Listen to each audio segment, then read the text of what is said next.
Selamat pagi saudari-saudara terkasih. Senang bisa kembali berjumpa dalam ruang virtual ini. Mari kita isi hati kita dengan firman Tuhan, serahkan diri pada pimpinan Tuhan sebelum memulai hari. Kita berdoa. Terima kasih ya Tuhan, sekarang kami bersiap mendengarkan firman-Mu. Kiranya Engkau terangi hati kami. Amin. Firman Tuhan yang menyapa kita pada hari ini diambil dari Efesus pasal 1 ayat 18.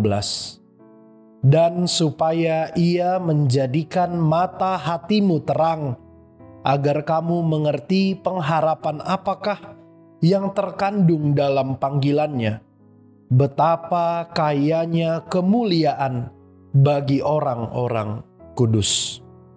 Ibu bapak, yang barusan kita baca adalah doa Rasul Paulus pada jemaat Efesus.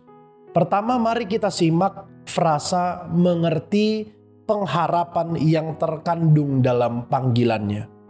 Di sini Rasul Paulus mau bilang pada kita bahwa kita akan menemukan pengharapan dalam setiap panggilan kita masing-masing. Ingat, yang selalu pertama memanggil adalah Tuhan. Inisiator relasi Tuhan manusia adalah Tuhan. Manusia kemudian merespons. Allah memanggil, manusia merespons.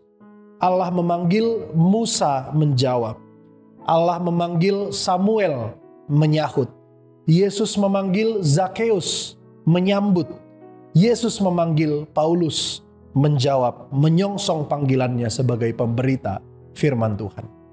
Bagi kita sekalian, masih banyak yang memahami bahwa menjawab panggilan Tuhan adalah harus menjadi pendeta. Tentu tidak sesederhana itu.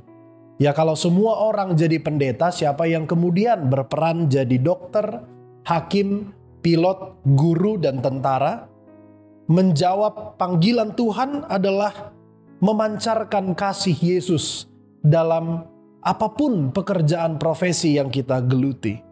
Ketika di tempat kerja kita bisa jadi orang yang solutif, yang pengasih, yang penolong, yang pembawa damai dan pembawa sukacita, maka sejatinya masing-masing dari kita sedang mengerjakan panggilan Tuhan. Dan hanya orang-orang yang mempunyai mata hati yang terang yang dapat setia mengerjakan panggilan Tuhan. Kemudian berikutnya ibu bapak yang diberkati Tuhan, mari kita lihat frasa betapa kayanya kemuliaan bagi orang-orang kudus. Paulus di sini ingin ngasih tahu kepada kita, walaupun orang Kristen menghadapi kesulitan, didera, penderitaan, tetapi bagi yang setia pada Yesus, maka akan memperoleh upahnya. Upahnya adalah bersama kita akan berjalan dengan Yesus menuju rumah Bapa yang di sorga. Selayaknya Yesus bersabda dalam Yohanes 14 ayat 1-4 yang kemudian dilakukan dalam NKB 172. Dalam rumah Bapakku banyak tempatnya, terdengar suara Yesus yang merdu.